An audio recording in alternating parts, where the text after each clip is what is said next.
Bonjour à tous, bienvenue dans cette nouvelle édition de votre magazine Santé Carrefour. Aujourd'hui, nous allons parler de la folie. Voici quelques définitions de la folie. C'est un dérèglement plus ou moins grave de la santé mentale ayant pour conséquence des troubles du comportement. Autre définition, caractère de ce qui ne relève pas de la raison, de ce qui est irrationnel ou encore action de ce qui s'oppose au bon sens, qui dénote l'absence de jugement, acte passionné et excessif. Bref, le monde est fou, chantait Pauline Esther. La question c'est quelle place la société fait-elle à la folie et comment traite-t-elle ces fous? Si l'on pose cette question, deux autres surgissent immédiatement. De quelle société parle-t-on et qu'est-ce que la folie? Qu'est-ce qu'un malade mental? De la réponse à la première question découle la réponse à la seconde, car les différentes cultures ne perçoivent pas de la même manière ce que nous appelons aujourd'hui dans notre société maladie mentale ou pathologie psychiatrique. Ainsi, un Africain peut souffrir d'une forme de dépression propre à sa culture qu'il décrira par une sensation, par exemple, de brûlure dans la tête. Il ne s'agit pas ici d'autres mots pour décrire la même chose, il s'agit des manières différentes d'exprimer, d'interpréter et de signifier la souffrance psychique. Pour répondre à nos questions, nous avons sur ce plateau le docteur Alain Mwanga, neuropsychiatre, chef du service de psychiatrie au CHU de Brazzaville, c'est notre invité. Bonjour docteur. Bonjour. Pour commencer, je vous invite à suivre une vidéo et vous me donnerez votre avis.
Alors, docteur, à votre avis, c'est un fou, ça?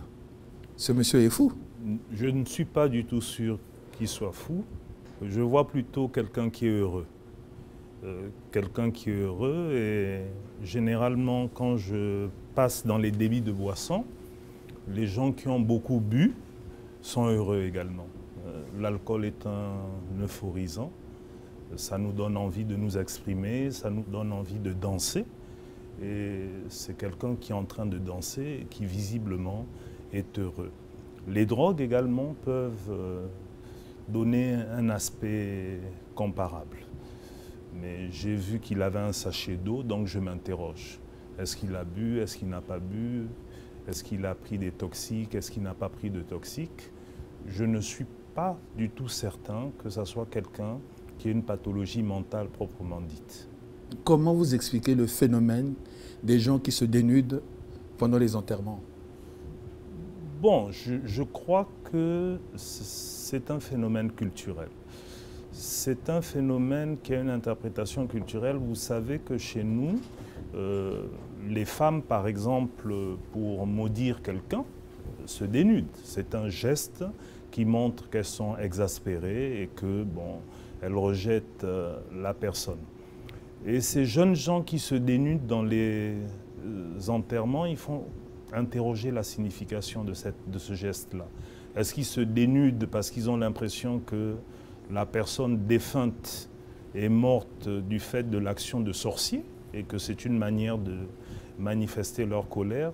Je ne saurais le dire. Mais on ne peut pas dire qu'il s'agit de personnes qui ont un trouble mental, parce qu'un trouble mental, ce n'est pas quelque chose de ponctuel. C'est quelque chose qui dure des heures, des jours, des semaines. Voire des années. Or là, il s'agit d'un comportement circonstanciel au cours d'un enterrement. Et en dehors de cette circonstance-là, ces personnes ont un comportement qui doit être normal. Et ça, c'est l'avis du psychiatre ou du simple... Non, c'est un avis de psychiatre. Si on me pose la question sur cette question, c'est ce que je dis.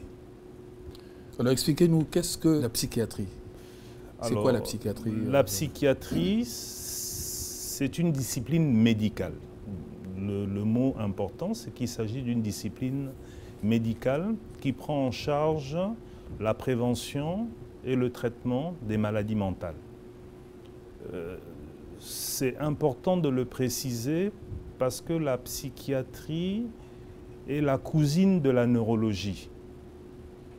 Les deux disciplines ont le cerveau comme organe effecteur. Alors, la différence que nous faisons entre les maladies psychiatriques et les maladies neurologiques, c'est que dans les maladies neurologiques, on retrouve une cause connue, un AVC, une tumeur cérébrale. Alors que dans les maladies psychiatriques, lorsqu'on fait un scanner, le cerveau est normal. C'est la différence principale.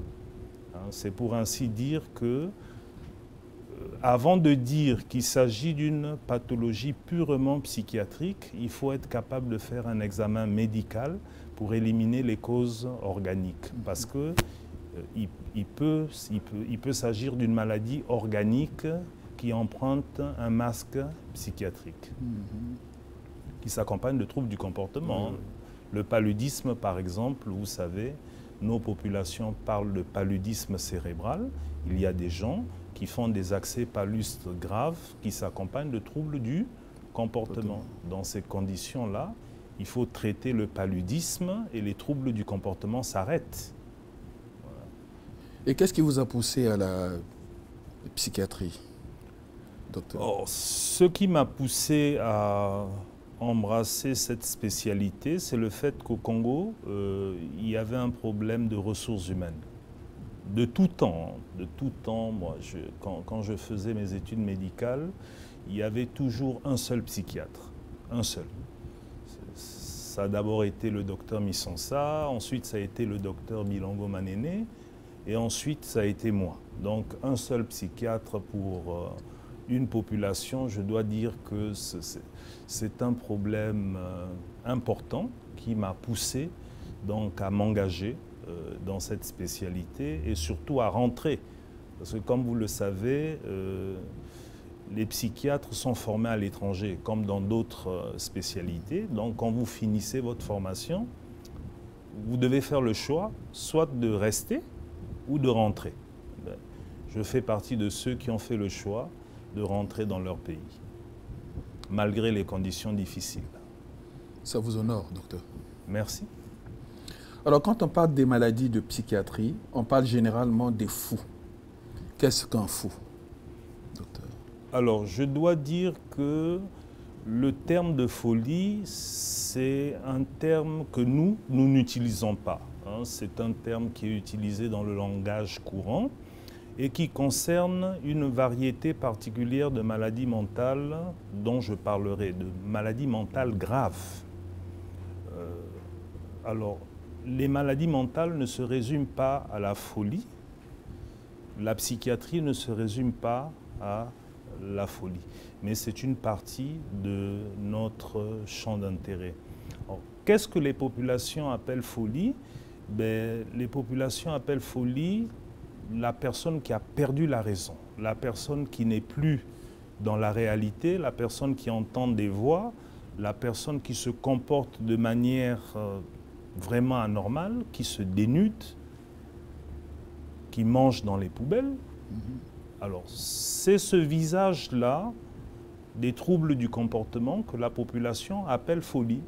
Mais en langage scientifique, nous parlons de psychose. Il s'agit là de maladies mentales particulières que l'on appelle psychose. C'est une variété de maladies mentales, mais ce n'est pas toutes les maladies mentales.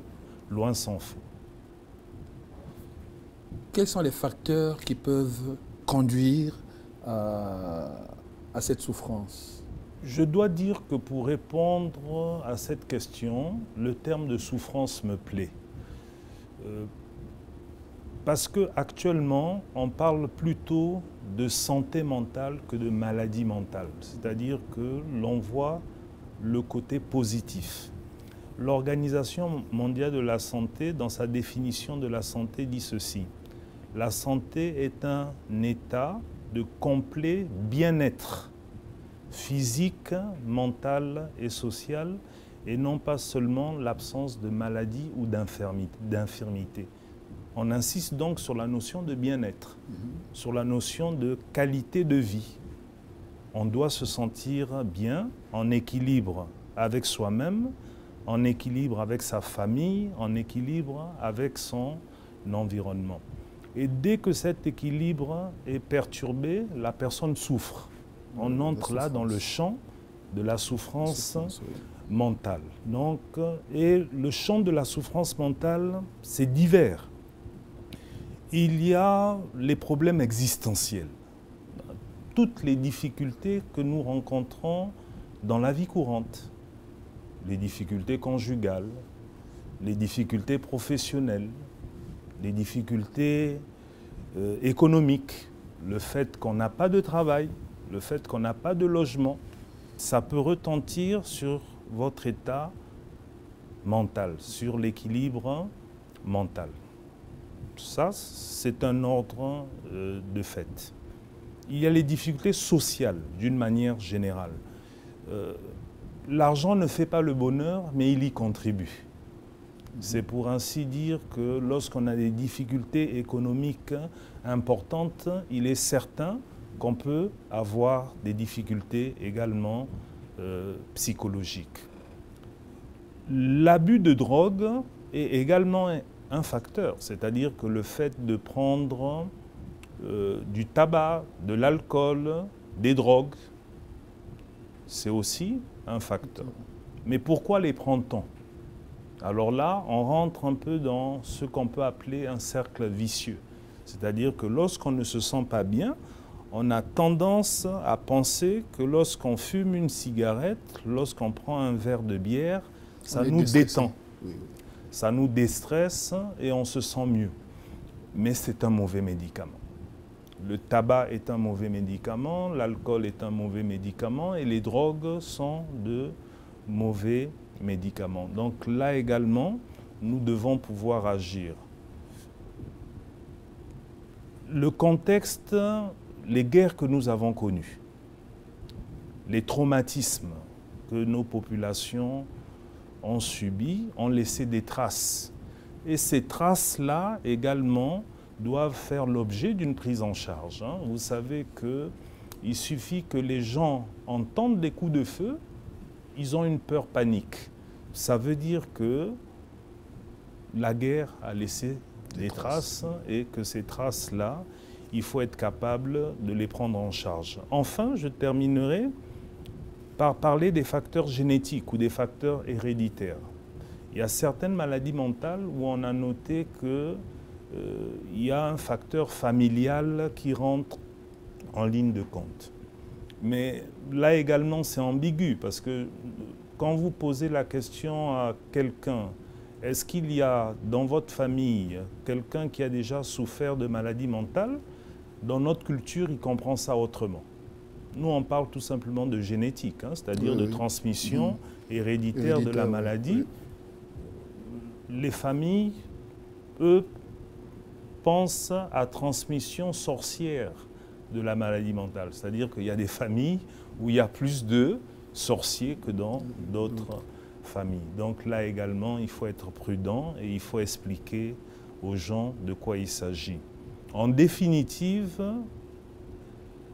les maladies mentales ont des causes multifactorielles, des facteurs multiples. Et pour pouvoir traiter quelqu'un qui a un trouble mental, il faut non seulement être capable de lui proposer des médicaments, mais il faut l'écouter pour savoir qu'est-ce qui dans sa vie pose problème, essayer de lui donner les outils pour résoudre ses problèmes, l'accompagner dans la résolution de ses problèmes sociaux afin de restaurer son équilibre et pour qu'il puisse participer à la communauté.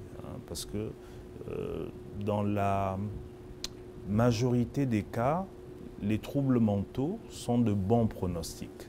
C'est-à-dire que chacun de nous, à un moment donné ou à un autre de sa vie, a souffert d'un trouble mental. Qui n'a pas, lors d'un deuil, pleuré, souffert? Qui ne l'a pas fait? Tout le monde l'a fait.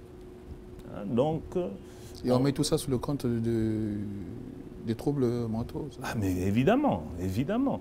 Lorsque des difficultés liées au deuil persistent, vous avez besoin d'être aidé. Oui, vous déprimez, oui. Oui, nécessairement. Hein. Si 3 mois après un deuil, 6 mois après, 1 an après, hein, vous continuez à souffrir de la perte d'un être cher, c'est que ce deuil s'est transformé en maladie et que vous avez besoin de l'aide d'un professionnel. Il faut consulter. Sinon, autrement, ça provoque d'autres maux. Ça provoque d'autres maux, ça s'enquiste et ça peut être très grave. Je peux rebondir là-dessus pour vous parler du concept des maladies psychosomatiques. Hein. Alors, les maladies psychosomatiques, ce sont des maladies somatiques dont la survenue peut être expliquée totalement ou en partie par le stress. Donc, la chute des cheveux. Après avoir subi un traumatisme très important, il y a des gens qui perdent leurs cheveux, n'est-ce pas? Les maladies de la peau, la colopathie fonctionnelle, les troubles digestifs sont des maladies qui, en partie, ont des facteurs favorisants liés au stress. L'ulcère gastro-duodénal, les problèmes gastriques, l'hypertension artérielle, le stress. Hein, toutes ces maladies ont des cofacteurs liés au stress. Donc, quand vous avez quelqu'un qui est hyper tendu en face de vous, non seulement il faut lui donner un traitement, mais il faut être capable de discuter avec lui pour pouvoir mettre le doigt sur ce qui pose problème. Parce que s'il a un problème psychologique associé, qui explique l'élévation de sa tension artérielle, il faudra régler le problème psychologique associé. Un autre exemple, qui est un exemple de société, la problématique des suicides. Vous savez que dans le monde, il y a à peu près 1 million de personnes qui se suicident chaque année. Notre pays paye également un lourd tribut à ce problème. Oui, mais nous, on l'attribue aux sorciers, donc il n'y a pas... Ah, on prend des raccourcis, on règle ça autrement. C'est des jeunes gens qui meurent. C'est des jeunes gens, c'est... Oui, mais il y a toujours un sorcier au bout. C'est dommage. Malheureusement, oui. Donc on ne prend pas le temps de réfléchir, de se remettre en question, de se poser un certain nombre de questions. Or là également, lorsque quelqu'un fait une tentative de suicide, les parents doivent s'interroger et susciter une consultation de manière obligatoire. Hein. Alors, dans le champ de la psychiatrie, on parle de troubles du comportement. Ce qui veut dire qu'il faut se poser la question, qu'est-ce qui est normal et qu'est-ce qui est anormal? C'est une spécialité qu'il faut contextualiser, c'est-à-dire que en fonction de notre culture. Ce que j'explique souvent aux étudiants notamment, que le comportement, la polygamie n'est pas un comportement normal en milieu congolais. Ce n'est pas un comportement normal. La polygamie. La polygamie, ce n'est pas quelque chose d'anormal, je veux dire. Ah oui, ce n'est pas quelque chose d'anormal. Dans les pays occidentaux... J'ai eu peur. Hein. C'est un lapsus. Dans les pays occidentaux... Enfin, pas pour moi, mais pour ceux qui sont polygames. Je vous comprends. Dans les pays occidentaux, la polygamie, c'est un comportement anormal. C'est culturel. C'est culturel. Oui, donc, vous voyez que quelqu'un qui a plusieurs enfants avec des femmes différentes, ils vont poser la question, est-ce qu'il a un comportement normal? Pour nous, ce n'est pas du tout anormal. Hein? Donc c'est pour vous dire que c'est à contextualiser. L'homosexualité, dans les sociétés occidentales, actuellement, n'est pas considérée comme étant un trouble mental. Mais si vous dites à nos populations ici que l'homosexualité, c'est quelque chose de normal, il y a de fortes chances que l'on dise que vous avez un problème. Voilà, donc il faut contextualiser et puis décontextualiser en permanence pour permettre de comprendre le discours du malade. Parce que ce qui est délire ici n'est pas forcément délire là-bas, et ce qui est délire là-bas n'est pas forcément délire ici. Et quelle place la société fait-elle à la folie ou à la souffrance, à cette souffrance? Bon, je dois dire que nos sociétés sont vraiment tolérantes vis-à-vis des troubles mentaux. Pourquoi? Parce que nos sociétés sont des sociétés familiales, hein, où il y a la solidarité qui est en œuvre très longtemps. Donc quand quelqu'un est malade, il est assisté par sa famille. C'est lorsque la maladie dure trop longtemps, c'est lorsqu'il y a des transgressions importantes, comme le fait de frapper son père, frapper sa mère, qu'à ce moment-là, la famille peut être amenée à rejeter le malade.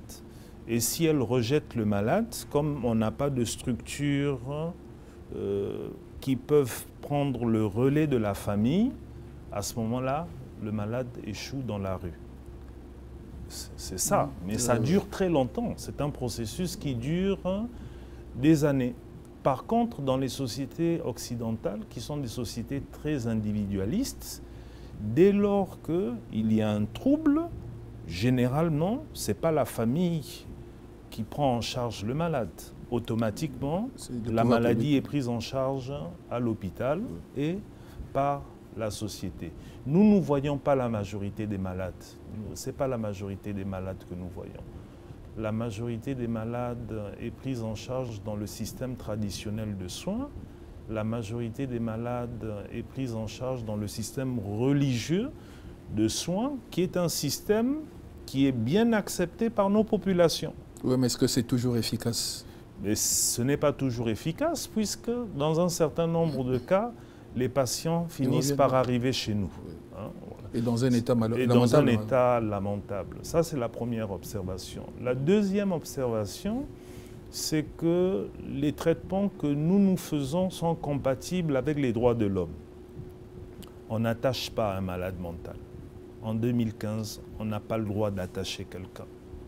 On n'a pas le droit de battre quelqu'un parce qu'il a des troubles du comportement. Et c'est là ce qui se fait dans certains systèmes traditionnels de soins, c'est là ce qui se fait dans certains systèmes religieux de soins. Nous avons des traitements qui sont compatibles avec les droits de l'homme, avec le respect de la personne humaine. Donc, nous utilisons ce que nous appelons la camisole chimique. C'est-à-dire que c'est les médicaments qui permettent d'entraîner la sédation. Hein, ce n'est Vous pas n'utilisez autre chose. plus la camisole de force? Non, la camisole de force, bon, c'est plus d'actualité. Actuellement, c'est vraiment la camisole chimique. Donc, alors, c'est le lieu de dire que la maladie mentale est curable, que la majorité des troubles mentaux sont curables. La majorité des troubles mentaux. Tout à l'heure, vous avez parlé de folie, mais la folie, c'est quelque chose qui n'est pas le principal. C'est pas ça le principal. Le principal, c'est l'anxiété, par exemple. L'anxiété, nous avons avec les sociétés actuelles, tous les problèmes que nous avons, mais l'homme devient anxieux. L'anxiété, c'est quoi? C'est un sentiment d'insécurité psychique par rapport au présent et au futur, et qui peut s'accompagner de symptômes physiques. Donc, des palpitations, par exemple. Une hyperacidité gastrique qui crée un ulcère. Des désordres au niveau digestif, donc l'alternance de diarrhée et de constipation, des céphalées. C'est ça. Mais tous les médecins généralistes sont confrontés à ce type de symptômes. Mais le diagnostic qui est associé à ces symptômes-là, c'est l'anxiété. Il s'agit d'un trouble mental et il s'agit d'un trouble mental important. L'impulsivité. Nous avons des Congolais qui deviennent impulsifs. Dans les bus, aux arrêts de bus, dans les lieux de travail, ils se bagarrent. Ils se bagarrent, il y a des passages à l'acte verbaux. C'est un trouble. Hein. Oui, il y a une relation de cause à effet. Évidemment, mais on doit être capable de se contrôler. C'est-à-dire que l'homme est un animal social. Nous sommes à l'origine des animaux, comme l'homme est un mammifère. Donc on peut dire que nous sommes gouvernés par nos instincts, mais au-dessus de nos instincts, il y a la raison. Voilà, oui. La raison qui doit contrôler nos instincts. Alors, il y a beaucoup de nos compatriotes qui n'ont pas de comportement raisonnable. Mais oui, mais docteur, vous ne vous êtes jamais bagarré dans votre vie? Jamais. Jamais? Jamais. Votre femme, vous jamais touché votre femme? Vous savez que à l'époque, quand on se bagarrait dans une école, on était systématiquement exclu. Oui, systématiquement. Donc on savait que si tu te bagarres, tu es exclu. Ce n'était pas possible. En venant au studio, j'étais dans un embouteillage. Il y avait des chauffeurs de taxi qui passaient à droite, il y avait des chauffeurs de taxi qui passaient à gauche. Tout le monde est en file indienne, mais eux, ils estiment qu'ils doivent arriver au point B avant les autres, et ils passent. Ils s'en foutent. Ils ne se portent pas bien. Ils se portent, donc il faut... Oui. Ils ne se portent pas bien, ça nécessite... C'est des problèmes sérieux. C'est-à-dire que pour régler ça, c'est ce que j'ai pensé immédiatement, il faudrait mettre des policiers en aval pour verbaliser. Oui. Ça permettrait de modifier le comportement. Mais ils le font des fois devant les policiers. Non, il faut le faire, il faut continuer à le faire et vous verrez que ça va s'arranger. Ça va s'arranger. C'est pour rebondir, un certain nombre de nos traitements sont en rapport justement avec la modification du comportement. Tous les malades ne sont pas forcément dans les centres psychiatriques. Il y a beaucoup de malades en liberté. Non, mais malades en liberté. Je parle... La maladie, c'est vague. C'est vraiment vague. Toutes les disciplines médicales prennent en charge des malades. Malheureusement, les malades mentaux, c'est quelque chose qui est stigmatisé. C'est-à-dire que le terme de maladie mentale est un terme qui résonne douloureusement. En psychiatrie d'une manière générale. et grossièrement. On va parler de troubles névrotiques, de troubles psychotiques et de troubles de la personnalité. Alors, les troubles névrotiques, ce sont les troubles où c'est l'anxiété qui est le dénominateur commun. Mais ces personnes-là ont une souffrance mentale qu'elles reconnaissent elles-mêmes, c'est-à-dire qu'elles viennent en consultation. L'exemple que je peux vous donner, c'est la timidité. Quelqu'un qui est timide, qui ne peut pas prendre la parole en public, qui ne peut même pas demander son chemin parce qu'il est timide, mais il ressent une souffrance. Donc, il va venir à l'hôpital en disant « Docteur, j'ai un problème, je suis timide. » Parce que la même timidité va l'empêcher d'aller à la rencontre du sexe opposé. Il ne pourra pas. C'est-à-dire que si une jeune fille lui plaît, il sera incapable de dire à cette jeune fille-là que « Mademoiselle, vous me plaisez ». Il est conscient de cela. Il va venir en consultation pour dire « Aidez-moi à gérer ce problème ». Il y a des gens qui ne peuvent pas prendre l'avion. Pour aller de Brazzaville à Pointe-Noire, c'est 45 minutes. C'est la phobie. Ça. Mais il a peur de l'avion, c'est la phobie. C'est la phobie. C'est la phobie. Mais il sait. Il sait qu'il est phobique, donc il va préférer prendre le train. Il va préférer prendre la route. Là également, il y a des traitements qui sont disponibles. L'obsession. L'exemple de comportement obsessionnel que je peux vous donner, c'est quelqu'un qui sort de sa maison et qui ferme son portail à clé et qui a l'impression qu'il n'a pas bien fermé le portail. Donc il va venir vérifier. Il vient vérifier une fois, il repart. Il vient vérifier une deuxième fois, il repart. Il vient vérifier une troisième fois, il repart. C'est responsable d'une souffrance. C'est aussi un trouble mental. Mais en dehors de cette souffrance-là, liée au doute sur le fait que son portail est fermé, c'est quelqu'un qui a un fonctionnement parfaitement normal. Oui. Donc ça, c'est les troubles névrotiques. Maintenant, les troubles psychotiques. Dans les troubles psychotiques, la personne a perdu la raison. La personne délire. La personne entend des voix, vit une néo-réalité, et c'est ce que la population appelle par folie. C'est un fou. Et effectivement... Parce qu'il délire. Parce qu'il délire, oui. Parce qu'il est hors du monde. Il n'est plus là. Ouais, il parle au nom de Dieu. Il parle, voilà, il fait... Alors, il prophétise. Le dialogue, c'est celui-ci. Le médecin lui... Je ne dis pas ça pour les pasteurs, hein, mais on parle des malades. Hein. Encore, il faut toujours faire le diagnostic. Nous faisons en permanence des diagnostics. Alors, le dialogue, et c'est ce qu'on explique, le médecin dit à la personne « vous êtes malade ». Et la personne répond « non, je ne suis pas malade ». Ça vous arrive souvent? Ça, c'est le psychotique. C'est le psychotique qui répond comme ça. Puisque le psychotique n'est pas conscient qu'il est malade.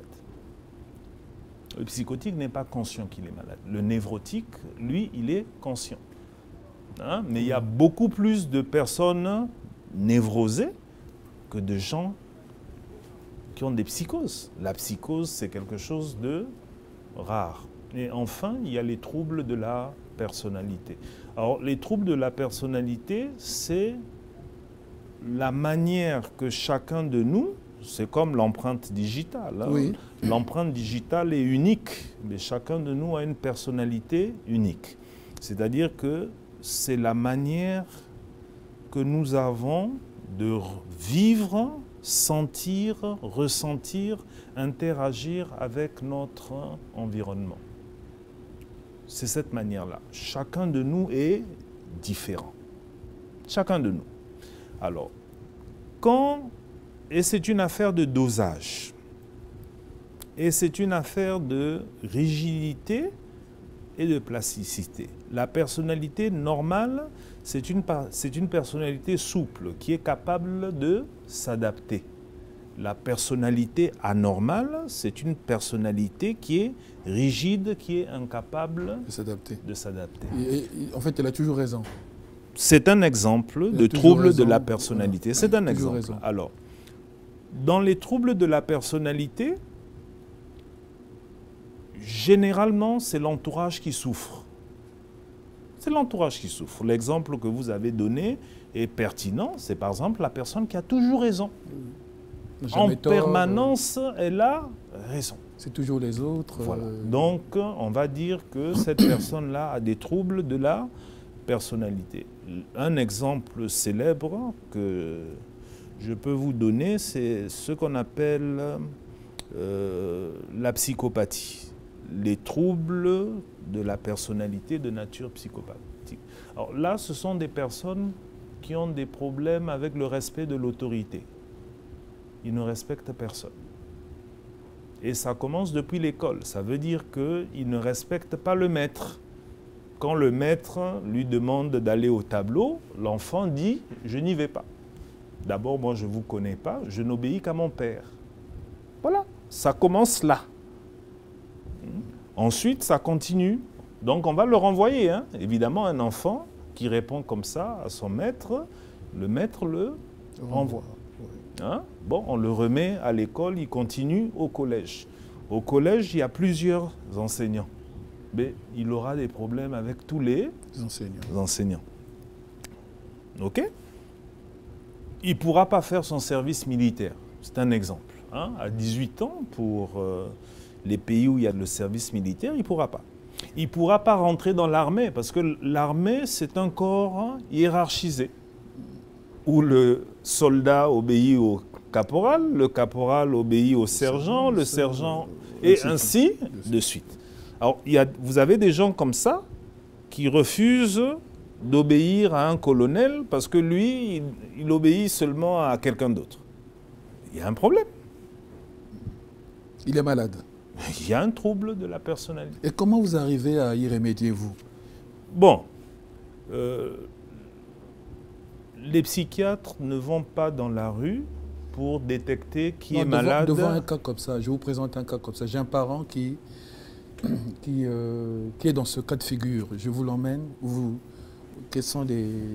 Alors, vous me l'amenez. Oui. Moi, ce que j'ai constaté, c'est que d'une manière générale, nos compatriotes n'arrivent pas à dire au malade devant lui-même que tu es malade.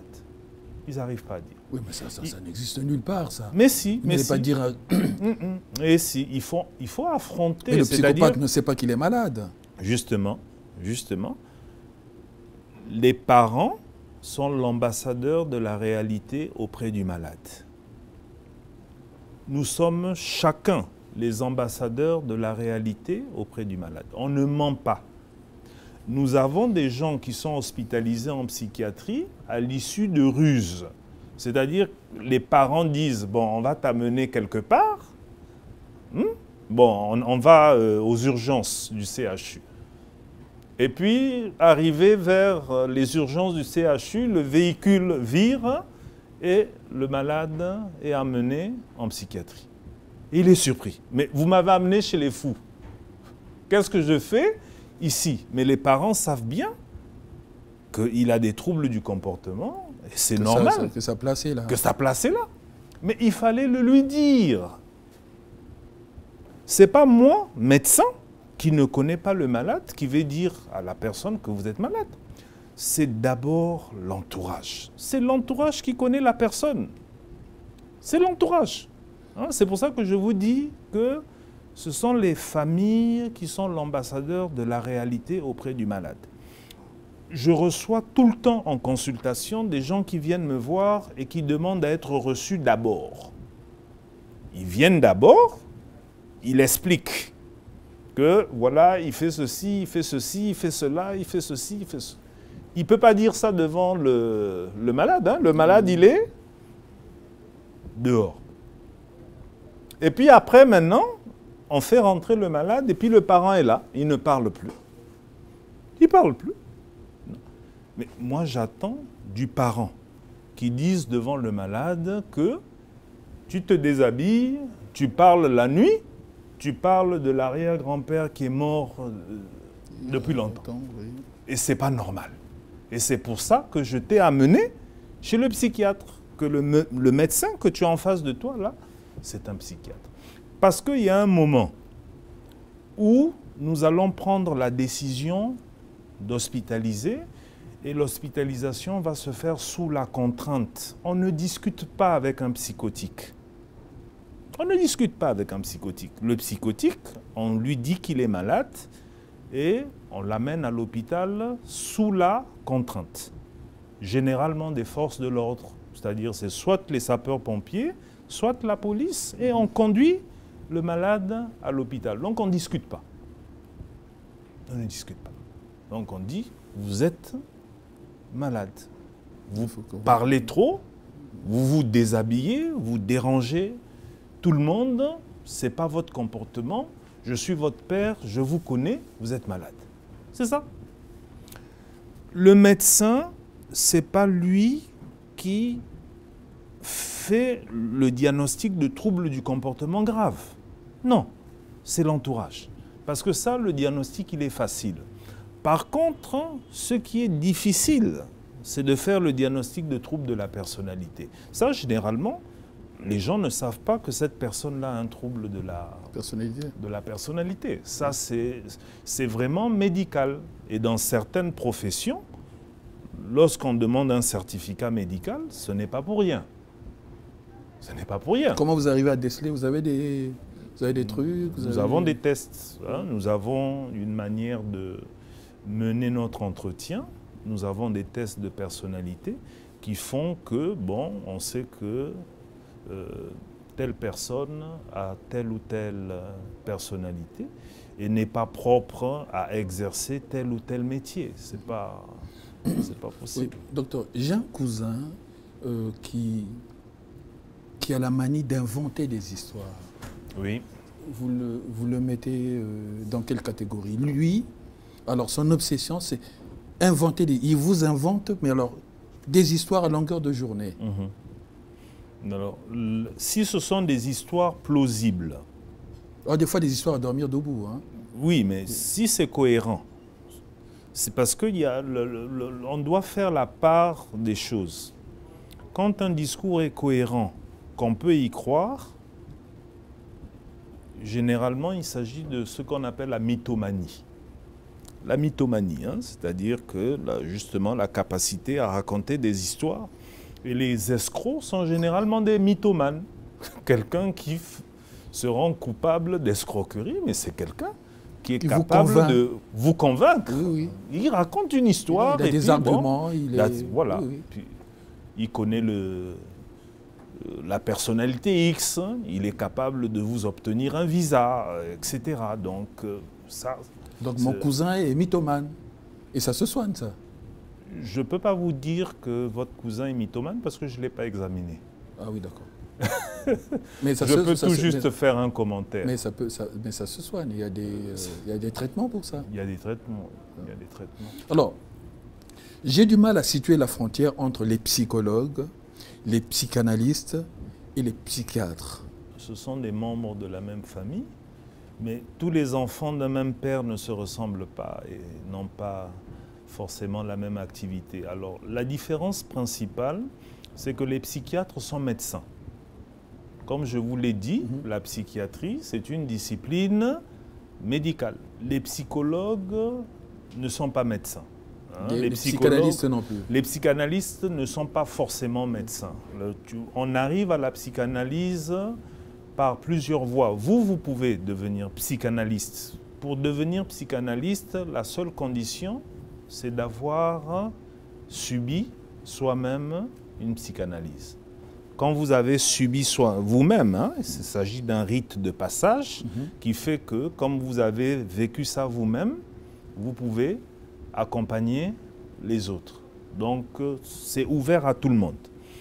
Par contre, la psychologie, il faut avoir été à la faculté des lettres et des sciences humaines et faire des études de psychologie. La spécialité. psychiatrie, il faut avoir fait des études médicales d'abord. On est d'abord des médecins généralistes avant d'être psychiatre. Alors, c'est important parce que je vous ai dit que les troubles du comportement peuvent être symptomatiques d'une affection médicale. Donc, nécessairement, pour faire le diagnostic initial, il faut être médecin. Hein? Parce qu'on ne va pas faire une psychothérapie à quelqu'un qui a une tumeur cérébrale. Son problème mental n'est que la conséquence de la tumeur mentale. Voilà. Donc, le traitement en médecine est un traitement d'abord de la cause, hein, et ensuite, le traitement de la cause peut supprimer les conséquences. Voilà. Mais les psychologues et les psychiatres sont des membres de la même équipe et collaborent en permanence. Comment vous arrivez à opérer une psychothérapie de masse, disons après une période de conflit armé? Bien. Comment ça s'opère? Bon, nous avons l'expérience dans notre pays, hélas, nous avons vécu des conflits, donc nous avons mené ces opérations-là. Nous projetons des psychologues sur le terrain, hein, qui écoutent les populations. Hein, d'emblée, hein, dès que ça arrive, bon, il y a des techniques que l'on appelle le débriefing, qui visent justement à pouvoir écouter la personne et à identifier s'il y a un problème ou pas. C'est ce que nous faisons tout le temps. Lors des événements du 4 mars, oui. C'est ce qui a été fait. Donc il y a des équipes de trauma counselors qui ont été projetées sur le terrain pour pouvoir accompagner les populations. Et s'il y a des personnes qui, au jour d'aujourd'hui, continuent à souffrir de ces événements-là, nous les engageons à venir en consultation. En service de psychiatrie. En psychiatrie, oui. En psychiatrie. D'accord. J'ai ici une citation de Roland Jacquard, qui est lui est psychanalyste. Il dit le suicide comme la folie ne sont peut-être que d'habiles tours de passe-passe destinés à conjurer l'angoisse du vide. Ça explique le fait divers qu'on a connu dernièrement. Il y a eu le crash donc de l'Airbus de la compagnie Germanwings. Je ne sais pas si vous avez suivi. Oui. Alors le copilote de l'Airbus A320 avait profité de l'absence momentanée de son collègue pour s'enfermer dans la cabine. Puis la suite est connue. Comment l'a vécu le psychiatre que vous êtes? Et comment vous arrivez à expliquer cet acte? C'est une question complexe, puisque le diagnostic, l'expertise de ce cas va se faire a posteriori avec quelqu'un qui n'est plus là. Donc, on va voir tous les éléments de sa biographie, tous les éléments professionnels, etc. Mais il était en arrêt de travail. C'est ce qu'on dit. Hein. Il était, selon les conclusions de l'enquête. Ce sont les conclusions. Il était en arrêt de travail, donc il n'aurait pas dû... Suite à une dépression. Suite à une dépression. Cependant, je pense que les journalistes, c'est leur métier. Mais là, il s'agit vraiment d'une expertise. Parce que la dépression, c'est la maladie dont le suicide est la complication principale. C'est-à-dire? Un déprimé, c'est quelqu'un qui est triste, c'est quelqu'un qui est malheureux, qui a perdu le goût de vivre, qui n'arrive plus à travailler, à vaquer à ses occupations habituelles. C'est ça la dépression. Hein, donc, la personne est en hypofonctionnement. Et ça la rend triste et ça la rend désespérée. Et l'issue d'une dépression grave, c'est la mort, c'est-à-dire que le suicide. Mais le suicide est un acte qui est dirigé contre soi-même. Le suicide du dépressif, c'est dirigé contre lui-même. Ce n'est pas dirigé contre les autres, c'est dirigé contre lui-même. Dans ce cas-là, il ne s'est pas s'agit d'un acte dirigé seulement contre lui-même. Il a précipité dans la mort plus de 200 personnes. Donc ça, c'est la première observation qui montre que ce cas n'est pas simple. Il y a une deuxième forme de suicide particulière, ce qu'on appelle le suicide altruiste. Alors le suicide altruiste, c'est le suicide du chef de famille qui estime que la vie ne vaut pas la peine d'être vécue et qui estime qu'elle ne vaut pas la peine d'être vécue également pour ses enfants et sa femme. Donc, il tue sa femme et il tue ses enfants. On appelle ça un suicide altruiste. Là également, il y a une compréhension du phénomène. La vie est trop dure, la vie est trop mauvaise, je ne veux pas de ce monde pour mes enfants, donc je les tue et à la fin, ils se tuent. Donc là également, c'est différent. Dans le cas dont vous parlez, c'est autre chose. Non seulement on a l'impression que la personne voulait devenir célèbre, puisqu'il y a des éléments qui mettent en évidence le fait qu'il voulait qu'on parle de lui.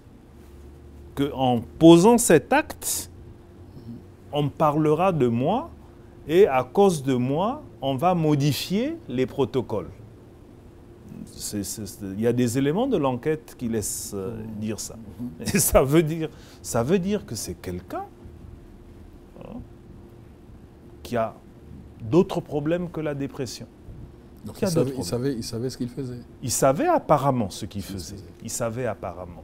Donc, je pense que le diagnostic est beaucoup plus compliqué et je ne crois pas que ce soit la dépression qui ait conduit à cet acte. La dépression prise en tant que facteur unique, je ne crois pas. Je crois qu'il y avait d'autres facteurs.